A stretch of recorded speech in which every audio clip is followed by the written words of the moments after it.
Good afternoon. Thanks for your fidelity. We'll begin the first part of this newscast with you, Lembeth. Good afternoon. Bon après-midi à vous, Innocent Nazé. Mesdames et messieurs, bon après-midi à toutes et à tous et bienvenue aux 12h sur Equinox Télévision. Épidémie de coronavirus, déjà 70 cas déclarés au Cameroun.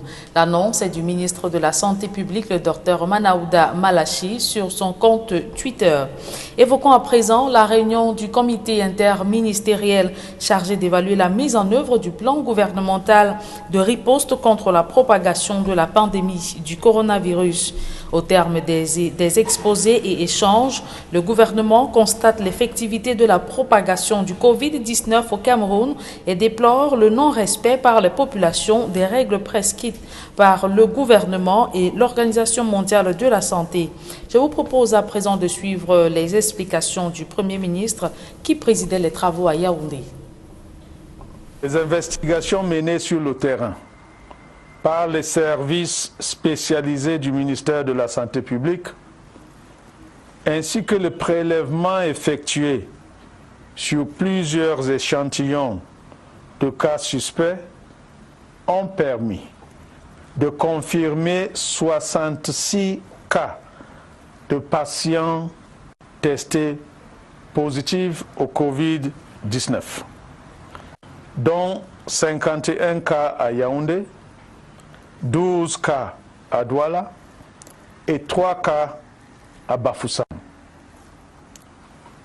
Il en découle que les villes de Yaoundé, de Douala et de Bafoussam constituent pour l'instant les 3 principaux foyers de cette pandémie au Cameroun. Je tiens à rappeler qu'il y a une semaine, lors de ma première prise de parole sur l'évolution de cette maladie, 10 personnes seulement étaient affectées par ce virus dans notre pays. À ce stade de mon propos, j'ai le regret d'annoncer que le Cameroun a enregistré ce jour son premier cas de décès des suites de coronavirus. Le deuxième constat majeur est que certaines mesures de restriction prescrites par le chef de l'État le 17 mars 2020, dès 18 h, de l'interdiction des rassemblements de plus de 50 personnes, de l'interdiction des surcharges dans les bus, taxis et de mototaxis, de la restriction des déplacements urbains et interurbains, de la régulation des flux de consommateurs dans les marchés et les centres commerciaux, du respect des règles d'hygiène et de la mesure de distanciation sociale édictée par l'Organisation mondiale de la santé, seront désormais appliquées avec la plus grande rigueur et les contrevenants seront sanctionnés. Vous venez de suivre le Premier ministre Joseph John Gouté au cours de la réunion du comité interministériel chargé d'évaluer la mise en œuvre du plan gouvernemental de riposte contre la propagation du coronavirus au Cameroun. Lutte contre le Covid-19, les populations de Douala 3e n'auront pas de sitôt les bornes d'eau de lavage des mains, telles qu'annoncées par la communauté urbaine de Douala. Face à l'urgence de la situation, le maire de Douala 3e a été obligé de faire sa première descente dans un marché pour demander à la population de prendre en charge, de se prendre en charge en observant les règles d'hygiène prescrites par le gouvernement et l'OMS. Daniel Warren 2, Jean-Paul Chounian. Élu maire de Douala 3e, à la session de plein droit du 25 février dernier, le nouveau chef de cet exécutif municipal fait sa première apparition publique plus tôt que prévu, forcé par l'urgence de sensibilisation des populations de sa commune contre le coronavirus, une pandémie qui fait des ravages dans le monde et se propage au Cameroun.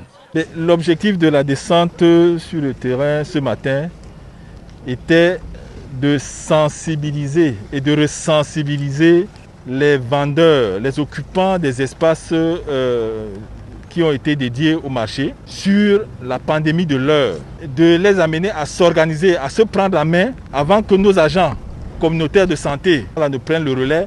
Sur l'implantation des bornes d'eau pour le lavage des mains annoncée par la communauté urbaine de Douala, le maire Valentin Epoupa présente les raisons du retard qu'accuse l'implémentation de cette mesure d'urgence visant à éliminer le virus au sein de la population. Vous savez que le principe de la commande publique, la dépense doit d'abord être engagée, trouver un prestataire qui va nous livrer ces bornes fontaines-là et que la réalisation survienne quelque temps après. Or, on est dans une phase où même une seule journée, une seule heure compte. C'est pour ça que nous avons demandé aux responsables des marchés d'essayer de mettre en place ces mesures d'urgence. Sur leurs espoirs de voir installer les bornes d'eau le plus rapidement possible, les populations de Douala 3e devront donc s'armer de patience. La commune de Douala 3e vient de former ses agents pour l'opération porte-à-porte contre le coronavirus. À cette première descente sur le terrain pour cas de force majeure, le nouveau maire de Douala 3e prend surtout la température très élevée du désordre urbain et l'occupation des emprises sur les voies publiques de sa municipalité. Même si sur le champ, des comptoirs et marchandises sont dégagés, l'action fait bien rigoler à visage fermé des commerçants qui déguerpissent juste l'instant d'un passage éclair du maire. Au quotidien, la police municipale va essayer d'amener les occupants de ces lieux à respecter la distance qu'il y a par rapport à la chaussée. C'est-à-dire à libérer la chaussée. Après cette phase de sensibilisation, il faudra passer à la phase répressive. Le nouveau maire Valentin Epoupa Bosambo a donc pris toute la mesure d'un chantier titanesque où ses prédécesseurs successifs ont échoué, faute de moyens et mesures appropriées pour combattre le désordre urbain et l'incivisme dans la commune de Douala 3e.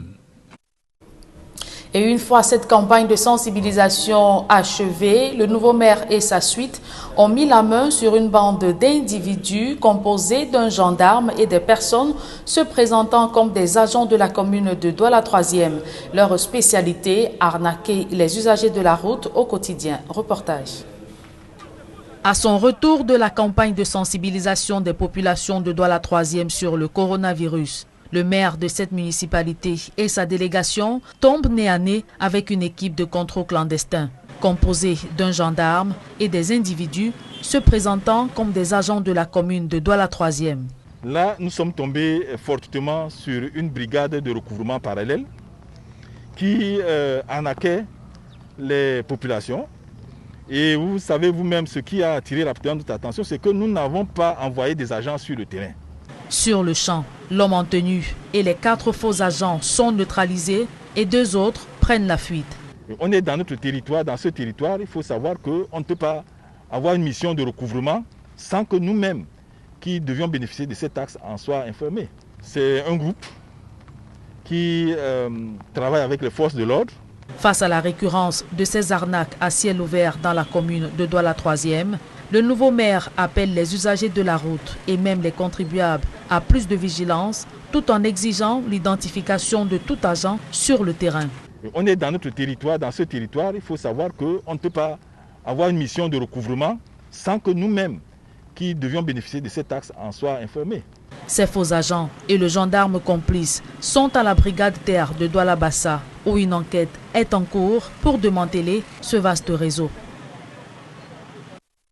Le Cameroun et le monde entier pleurent Manu Dibango, l'artiste musicien interné dans un hôpital en France, est décédé hier matin de suite du Covid-19. Le monde entier salue la mémoire d'un grand homme au talent exceptionnel. Innocent Abegay Kedjara retrace le parcours de l'icône de la musique camerounaise. Le monde de la culture se mobilise pour un hommage à Manu Dibango.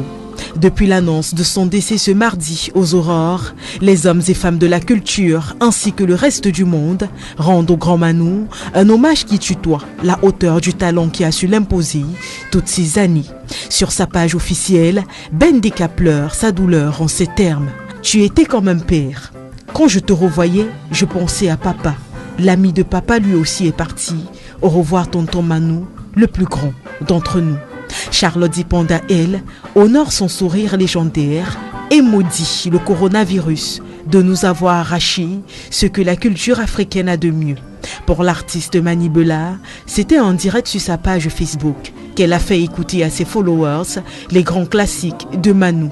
Quant à Étienne Bappé, il a fait une dernière déclame, un enchaînement de vers mélancoliques pour lui prouver tout son amour. Pendant ce temps, Claudiciard, lui, en larmes, accuse le coup. C'était un grand monsieur.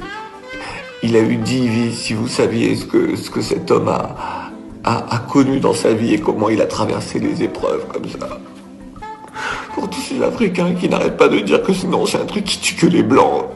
On va lui rendre tous les hommages qu'il faut, mais voilà, je voulais peut-être aussi m'excuser auprès de ceux qui pensent on mentait, on voulait pas, on voulait juste. Manu était en train d'aller mieux, il s'est battu et il allait mieux, quoi. Et on pouvait pas imaginer. Voilà. C'est pour ça qu'on voulait pas que quelqu'un annonce sa mort avant qu'il ne soit mort. Si tout ce monde se montre choqué par son décès, c'est parce que Manu Dibango avait figure d'icône à leurs yeux. Tonton, papa, grand-père, comme beaucoup le qualifiaient. Nous avons beaucoup de souvenirs avec lui parce que ça nous rappelle le Zénith. Parce qu'on ne rêvait jamais de passer au Zénith. Mais c'est un monsieur qui avait le cœur sur la main parce que beaucoup disaient qu'il n'était pas les artistes, mais il a beaucoup fait pour Épée et Koum. Manu, pour nous, était un monument. Et comme on dit souvent, un artiste ne meurt jamais. Bon, c'est le chemin de tous, hein. C'est Dieu qui donne, c'est lui qui reprend. On a beaucoup de souvenirs de Manu parce que Manu représentait pour nous, pour le monde entier, pour l'Afrique, un monument qui personne n'oubliera jamais. Il est né le 12 décembre 1933 à Douala d'un père fonctionnaire et d'une mère couturière.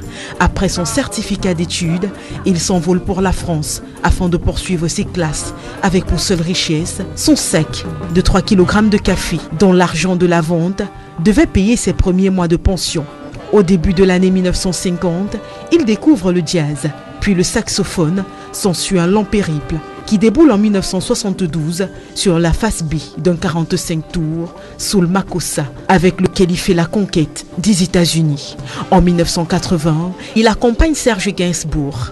En 1997, au top de son art, il crée le festival Soir au Village, puis va d'ascension en ascension. Il sera même nommé en 2015 grand témoin de la francophonie aux Jeux olympiques et paralympiques de Rio 2016. La même année, il passe vedette au premier jazz festival au Port Bacarès. C'est finalement ce 24 mars qu'il décède, soit 6 jours après avoir été hospitalisé à cause du coronavirus.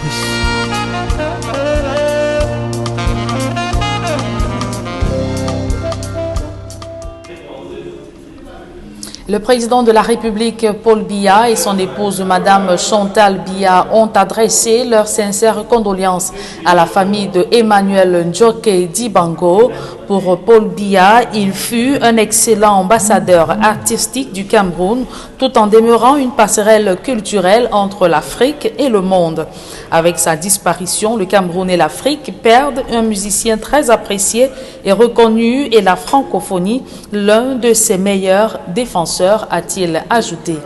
L'Union africaine rend également hommage à l'icône Manu Dibango qui est décédé de suite du coronavirus. Le président de la Commission de l'Union africaine prie pour que son âme reconnaisse le repos éternel.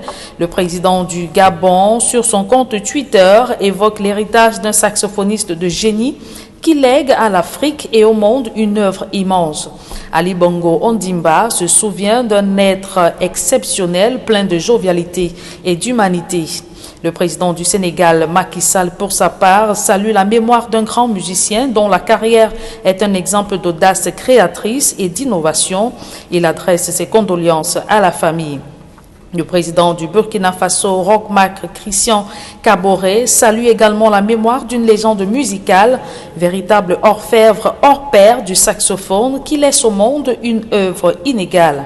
Et dans les milieux artistiques, le célèbre Richard Bonnat a publié une photo où il est en présence de 2 légendes, dont Ekambi Briand et le défunt Manu Dibango, décédé hier matin de suite du Covid-19.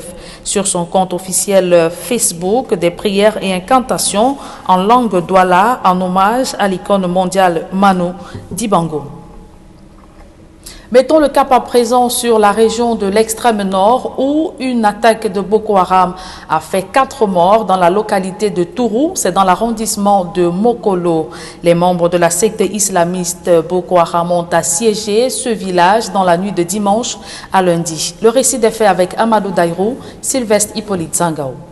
Village Toufou, meurtri par l'attaque sanglante de Boko Haram. Plusieurs membres armés de la secte islamiste y ont semé la terreur dans la nuit de dimanche à lundi. Ils ont pillé, puis tué. Cette femme inconsolable, par exemple, a vu son mari fusillé à côté de 3 autres personnes exécutées, dont l'une décapitée. Ils sont arrivés à 1h du matin. Ils sont venus trouver les gens en train de dormir. Dès qu'ils sont venus, les autres sont sortis pour fuir. Mais ils ont trouvé le vieux là en train de dormir. Ils l'ont arrêté, coupé sa tête. C'est mon père. Ils ont coupé sa tête. Moi-même, c'est le matin que qu'on a coupé la tête de mon père. Et ils ont parti avec la tête. Ils sont passés maison par maison, ménage par ménage. Ils sont ramassés, ils ont tué 4 personnes. 3 adultes, une enfant de 13 ans. La localité de Tourou, dans l'arrondissement de Mokolo à l'extrême nord, subit régulièrement les affres de la secte islamiste Boko Haram. Terrorisées, les populations en appellent à l'aide de l'armée. Nous, on veut les militaires partout. Ils occupent tous les endroits. Comme ça, nous aussi, nous pouvons dormir à l'aise.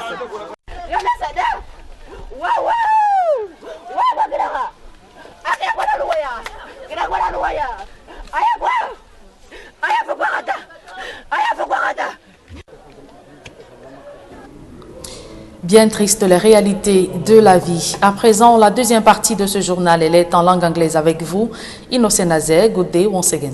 Thank you, Julien. Good day once more. And to our viewers, good day. Thanks for staying with us. Cameroon and the world at large continue mourning the Afro-Joster Manu Dibango, who bows to the coronavirus in France yesterday, and discover who Manu Dibango was in the following reports compiled by Fomi Armstrong Sanda.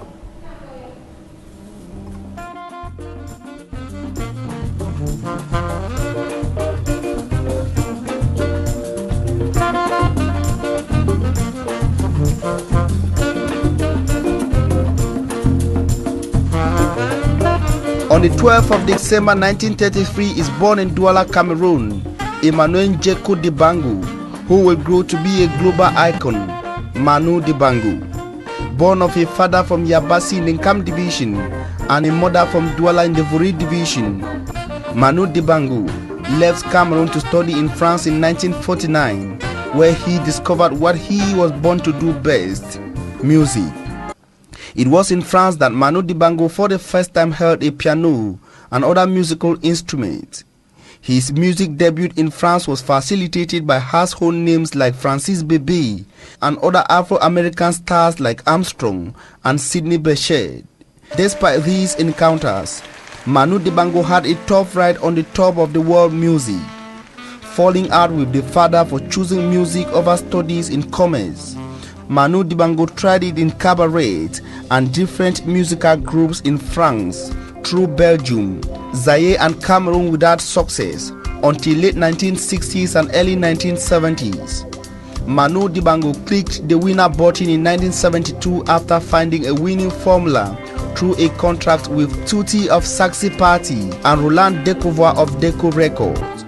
In short, Manu Dibango sat on top of the world in 1972 during the 8th edition of the African Football Cup of Nations organized in Yaoundé, Cameroon, with the killer song titled Soul Makusa. Echoes of Soul Makusa hit the American continent, and Manu Dibango through Deco became the guest artist of every event in the United States of America, where his song will later be plagiarized by the king of pop, Michael Jackson. That was not all, as in Africa, people wanted more of Manu Dibango. In 1975, Manu Dibango was named the head of the Ivorian National Television Orchestra. Accompanied by his Belgian wife, Manu Dibango moves from fame to fame and has been living in the world of fame for several years, manifested in several awards and concerts staged across the globe. In 2015, Manu Dibango was honored as the Grand Témoin de la Francophonie and mandated by the International Geocultural Organization to represent La Francophonie values in the 2016 Olympic Games in Rio de Janeiro, Brazil. And in 2017, Manu Dibango was awarded the Lifetime Award of the All Africa Music Award, known as Afrima, organized in Lagos, Nigeria. The legend Manu Dibango is no more, but lives on.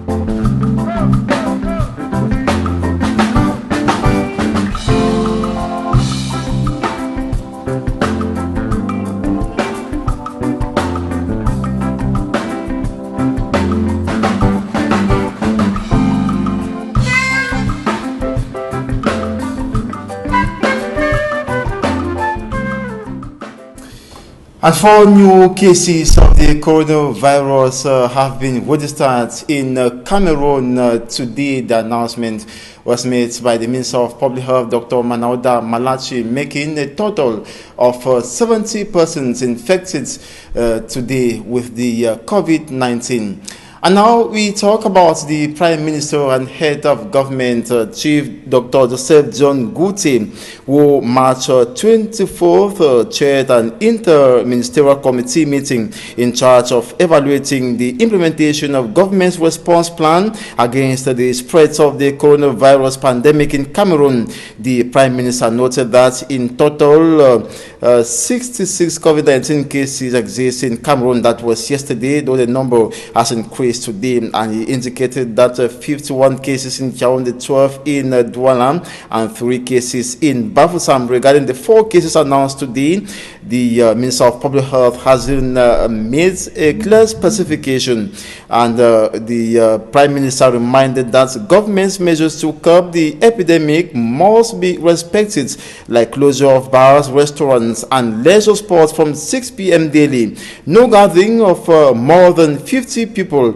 no overloading in buses, taxis, and motorbikes, urban and inter-urban restriction, regulation of consumer flows in markets and shopping centers, compliance with the hygiene and the social distancing laid down by the government and World Health Organization. He highlighted that the coronavirus spreads rapidly in places of high human concentration and through close contact. Dr.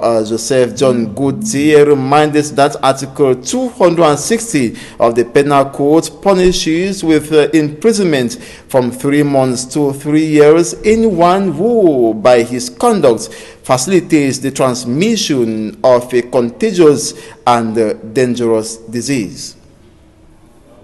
I will now talk about the adverse consequences of the coronavirus in Cameroon, and one of the sectors that has been affected is the economic sector, to indicate that prices of basic commodities have now skyrocketed. And meantime, the Minister of Trade had earlier warned that prices of basic commodities should not be doubled by traders. Detailed with Immaculate Fogwe, who paints a picture in the Mungo division of the Littoral region. Some of the measures that were taken by the government of Cameroon to help contain the spread of the coronavirus in the country is having a drastic effect on the prices of commodities in markets. The hike in price of these basic commodities has now become a veritable nightmare for inhabitants. Things have become very difficult for us. Before, we used to buy a bag of rice for 20,000 francs. But right now, it is being sold for 21,000 francs. A carton of mackerel fish, which was normally sold for 20,000 CFA francs, is now sold for 25,000 CFA francs. That which was sold for 31,000 CFA francs is now sold for 40,000 CFA francs. It is really difficult for us. A cup of beans is now sold for 500 francs. Before, it was sold for 350 francs. Many of these women now spend several hours in markets in search for the cheapest commodity, yet their shopping bag remains scanty. I came here with my shopping list, but I'm unable to purchase the items because of the hike in price.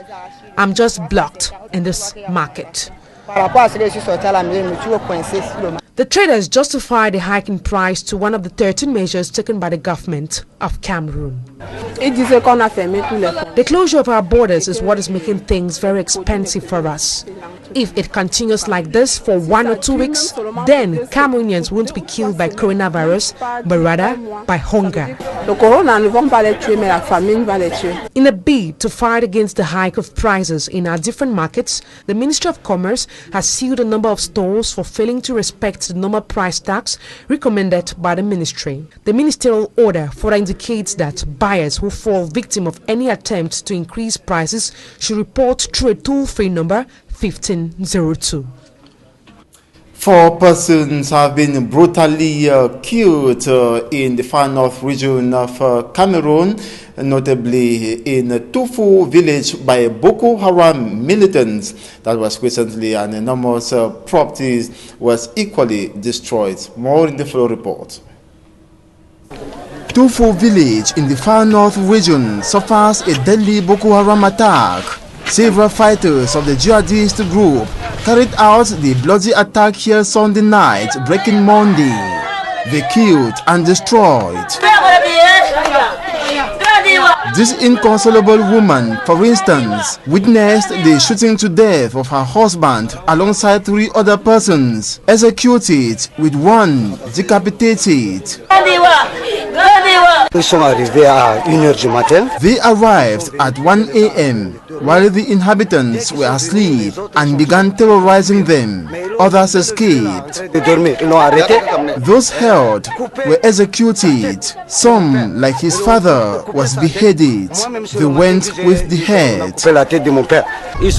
They went from house to house, looting and killing 4, including 3 adults and a 13-year-old minor. Tufu village in the Mokolo subdivision in the far north region is regularly attacked by Boko Haram fighters. The inhabitants keep imploring help from the military. We want the military at every corner.